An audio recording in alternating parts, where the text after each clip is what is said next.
Now the neighborhood that we grew up in, like Tower Lane was the first. There were plenty of children out there, so we would have fun and we would play. Sometimes we get into fights, but then we were friends again. You know how it is in neighborhoods. And so there were plenty of children to play with. The Flemings were there, the Dawsons were there. Let me see, Miss Stella and Lula and the Lides were there. The Bryants were there, Miss Wilma Jean and Mr. Andrew, they were there.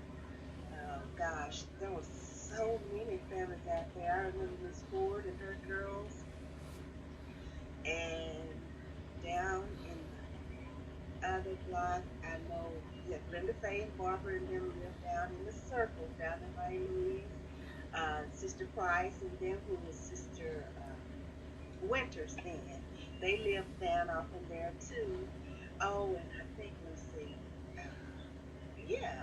And so those are the families that I can name right now that live down off the Tower Lane. But it was a nice, clean place. It was always kept nice in Tower Lane. And we behind our place, uh, we there's woods back out in there, and we could play in the woods. Or there was a hill that goes down into the woods. But I don't think if I ever went in those woods, it might have been one time, not any more than that. Okay, but we did have a good childhood growing up in Tower Lane. That was a good neighborhood. Then, when we moved to Walker Street, we didn't have any children to play with on Walker Street besides ourselves. But I remember Miss Kathleen Gary. She had we call her Niecy and Danny Gary. We were real close to them. They used to come and visit us quite often. And then we were uh, also, well, talk about the neighborhood, okay. And then when we moved to Elm Street, the Hogans, we moved next to door to the Hogans. And then eventually the Camerons moved there. And the Woods were down on the end, Mr. and Mrs. Woods and Miss Ornella and them, they were down. And the Griffiths were down on the end across from the Woods. Then up in the next block, in the 900 block, there was Beverly O'Neill, who's Dehorning now, and then Yvonne and her mom and dad. They moved from Sherman. They were in the 900 block. And I'm trying to think. Oh yes, and Booney was in the 900 block. The McGills were in the 900 block also. Then the Galbraiths were over in the 800 block across from us in the 800 block. The Joneses were right across from 815 address. And then Mr. and Mrs. Alexander were on the corner of the 800 block. Oh, yes. And then the Andersons were over across the avenue. The Andersons were. Wow, I'm remembering all of that now. Oh, wow. So we had good neighborhoods. That was the 815 uh, neighborhood right there, the last one I was talking about. So we had some good neighborhoods. Our neighborhoods we kept up. We kept our places and mom and dad in them, and all the other families kept the places up. So we grew up in nice neighborhoods. We did. I say they were nice neighborhoods. They really were nice neighborhoods. We had a good life. Okay. After Tower Lane, we moved to 717 West Walker Street. I remember that so well because it was right next door to Mr. McDonald's funeral home. And then right up the street from Antioch Baptist Church. I remember that. We moved to 717 West Walker Street when we left Tower Lane. And then after that, then we moved to 815 West Elm Street, and that was a house that Mr. Fee owned. He used to own it. Mom and Daddy bought that house. So that's where we grew up, and that's where I graduated from high school. As a matter of fact, when I graduated, I was married, but I'll get into that, okay? But I grew up at 717 West Walker. Those were my like junior high years. No, no, no, no. My, I think I might have been going into junior high. I'm not even sure. But then I know that the rest of my years in school, except for the second half year in 70, I grew up in at 815 West Elm Street in Denison, Texas. I remember that. What was your family's source of income?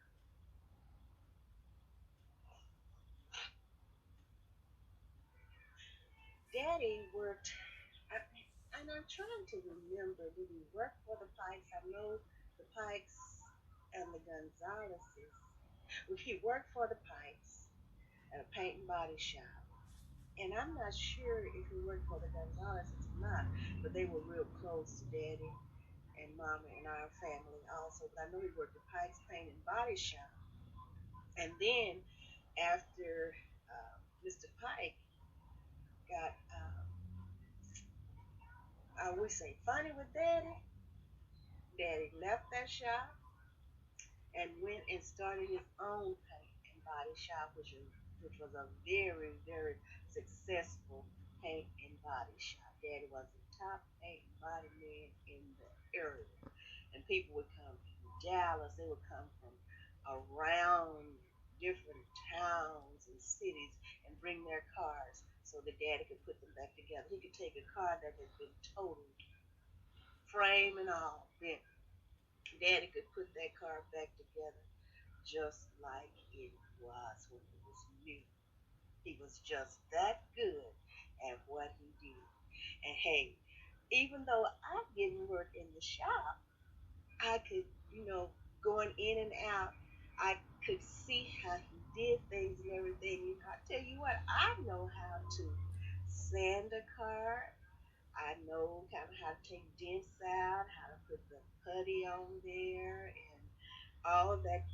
Fill in if you fill in the dents and you have to put little holes in there. They might do things differently now. Maybe things are more technical now. But I know Daddy would drill little holes in the dents, and then he'd pull those dents out, and then he'd take that putty and that mud or whatever it is, and he'd put it over there, and then he'd sand it. See, I'm going into the paint, going all the way into this place. But I learned some things by just walking in and out because the girls didn't work in the shop. Now the boys worked in the shop. They learned the trade, even though they could do it, but none of them took it up as a business for themselves. And so I learned how to sand a car, how to prime a car, and how to paint the car. I learned how to do that. As a matter of fact, my Thunderbird, my 1970 Thunderbird, I repainted, well, the top, it had been sitting out in the weather so, and I hadn't driven it so long. And so the top, it had a rag top. I'm really talking about it.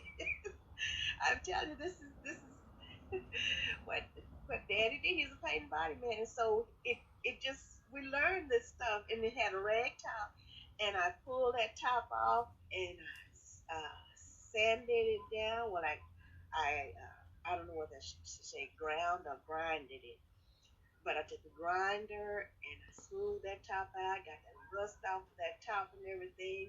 And I filled in the holes and everything with the putty and all that. Then I sanded it down and then, hey, I painted it. Hey, I did it. And guess what? Even though I had um, an air compressor here, Ella Davidson bought an air compressor. This was after Ella Davidson had transitioned. And I painted I painted the whole car. I went and bought me some spray paint, can paint, and I painted that top. Looked like I did it with the air compressor, the paint can and all that. And then I did the bottom of the car too. And that was just from going in and out of that shop, watching my daddy and my brothers and my mama. And of course, he had to know how to tape the car down, had to tape around the chrome, tape, cover the windows and all of that, anything that was exposed so it wouldn't get painted and all that. I learned to do all of that. That's what my daddy did. That's he was a professional paint and body man, and he was a great mechanic also. So if we needed our motors done, my brothers could do it. They can overhaul cars and everything. And hey, he taught me how to change a tire. I know how to put oil in the car and different things. He's the necessary things Daddy taught me to do. All right. Were your parents strict? And if they were, who was the strictest of the two? Who was the strictest of your parents? Tell me a little bit about that. That is interesting. Were my parents strict? I say they were strict. And who was the strictest? We would say, I would say daddy was the strictest. But let me tell you, if we'd ask mama if we could do something, go somewhere, then what would mama say? Ask your daddy. And then we would ask daddy if we could go, what your mama say? Daddy, she told us to ask you. Well, okay. And like I'm gonna give a reference to the community center when we lived Elm Street. The community center was right across the alley. So all we had to do is go out the back door, go to the alley, turn right, and the community center is right there. And we didn't go in the back door of the center, so we had to turn right and go around to the front door of the center because that's the way everybody went in. And so Daddy would say, "You home at 10 o'clock?" "Yes, sir, Daddy." We'd be so happy to come. And before 10 o'clock, a few minutes before 10 o'clock, we had better be out of that center and on the way down that alley, which was not even a half a block. Daddy would be standing out in the alley. And if we were late, he would say, "You're not going anywhere for 2 weeks." And let me tell you something. If he said you're not going anywhere for 2 weeks, you're not going anywhere besides school, if it's school time or whatever, no extracurricular activity for 2 weeks. He was that. He was like that. He was like that, and I appreciate that because it grounded us, gave us discipline. And if he said no, then no. But mama, go ask your daddy. What did your mama say? Daddy, she said for us to ask you. And that's the way it went. And so daddy would have the final say of whether we could go or not. But you know what? They read each other. And they knew if mama didn't really want us to go, daddy would already sense it or whatever. So they would deal with it in whatever that way that is because they were very protective of us. And we were not, if they didn't know people, we would not be going to their house spending the night. We didn't spend the night at many people's houses, and not many people spent the night at our houses either. No, no, no, no, no. They were very careful about that. How did your family compare to other families in your neighborhood and community? Richer, poorer, or the same? Give me a comparison. How you feel about that? In comparison to the other people that we grew up around, we didn't compare to say compare our lives with anybody. Everybody was making it, trying to make it, and we would all help each other if we could to make it. So I would say I think everybody had the same frame of mind. Hey, we've got to make life work by the grace of God, and that's what we did. That's what we did. Did you have the privilege of having relationships with your grandparents? Did you have a relationship with them? What kind of relationships were they? We had a good relationship with both sets of grandparents. Papa and Grandma, Mom and Daddy. Daddy's parents, Sam and Rosie Polk. And then there was Maddie and Jimmy Bogan, my mother's mother and stepfather. Her father's name was Louis Butler, and he had been killed, I think, when she was a child, burned up in a barn, and so Mother married. We called him Mr. Jimmy. Mr. Jimmy Bogle. He was a good man, a good churchgoer. very faithful in church. Grandma and Papa are faithful in church. So we have church background. Oh, yes, we do. Church background.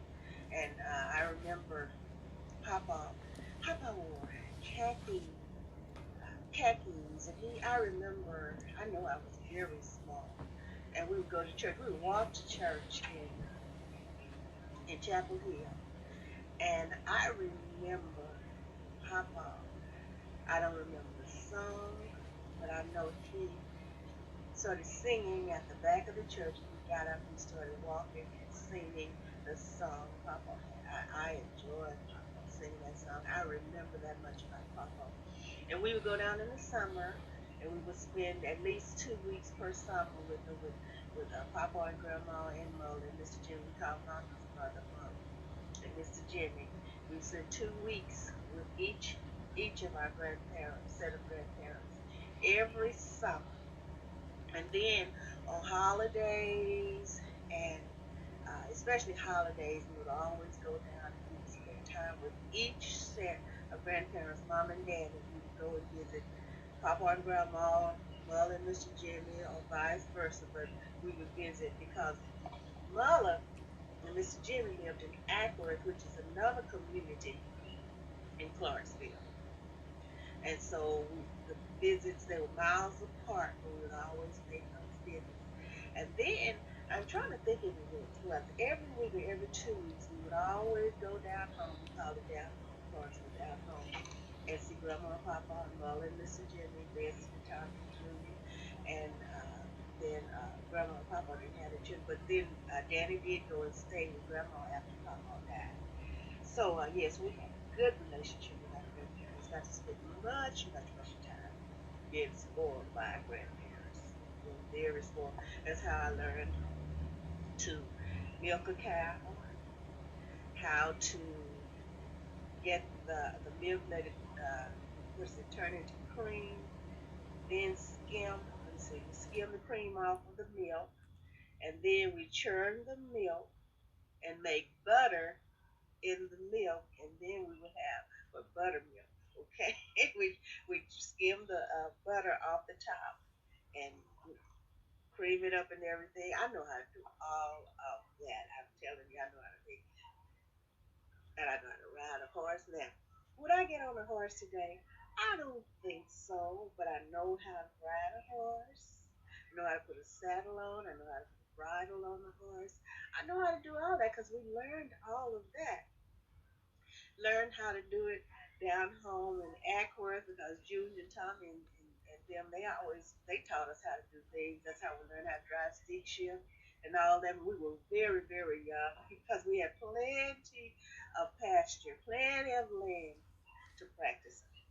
So we learned so much visiting with our grandparents, and we had great times and just getting spoiled and everything, visiting our grandparents. We know how to, hey, we would work in the pea patch, we would pick peas, because they had a big pea patch, big cucumber patch, Mother Miss Jimmy, and they had the corn patch, the watermelon patch, and so we learned how to do that, pick watermelons, pick peas, cucumbers, and all of that. So we learned quite a lot. And then when it was hog killing time, then Daddy would go down there. We would all go down home, and the men would get together, and they would kill hogs. And I remember having that hot water in that barrel. And they after they kill the hog, they would push it down in there, and then they scrape all that hair and stuff off of them. Then, oh my goodness, the smoke house. Oh my goodness. That sugar cube. Oh, oh my goodness. The smell is so good. And oh man, it tastes so good. But let me get on back because this interview is going to last a long time if I don't just. But it's so much that's coming to my mind now when these questions are being asked. I had a great childhood. What are some of your fondest childhood memories? What are some of those fondest memories? And did you have pets? Some of my fondest childhood memories are when okay, all week now, the girls, like Bessie Joe and I, we didn't uh, go. We didn't do a lot of the boy stuff. Bessie Joe mostly stayed around the house and did things at the house. But on Saturdays, we get out. Hey, we go. Miss Jim would put this board across the back of the truck, and then people would ride to town with us. And the people would, I guess, I don't know, maybe they would pay for the ride or whatever. But there would be other people besides us. I thought we would be on the back of the truck, or be some in the truck, and then we'd be on the back of the truck, and then we'd go to town and stay most of the day in town. And the thing that I really, really enjoyed was going to get that malt at that place where we get those good old malts. And then we just sit around and we eat and we go buy the what that sweetheart perfume cost a nickel and different things like that. We had such a good time. And then, oh my goodness, when Aunt Mag would be downtown, I would make my way. Mag is Papa's sister, who is my great aunt on dad's side. A Mag would be in town. Ooh, I find a Mag. She would usually be sitting over at a certain store. I go over there, A Mag, and go down in here, and go out there, borrow the money, and give me some money. Oh my goodness! Oh, we had so much fun in Clarksville. And we go to town every Saturday and shop and sit around and everything. It was so much fun. So much fun. And another memory, I remember when Grandma, whose birthday was it? It wasn't my birthday. It was a summer. No, it was the 19th of June or either 4th of July. And we were down home. I think it was Danny and me. We were down there together that time. And Grandma fixed us some cake and everything. She had a creek when she moved to town. They moved to town from Chapel Hill. They sold uh, the land down there and then moved to town. Oh gosh, what is the section where her house is now?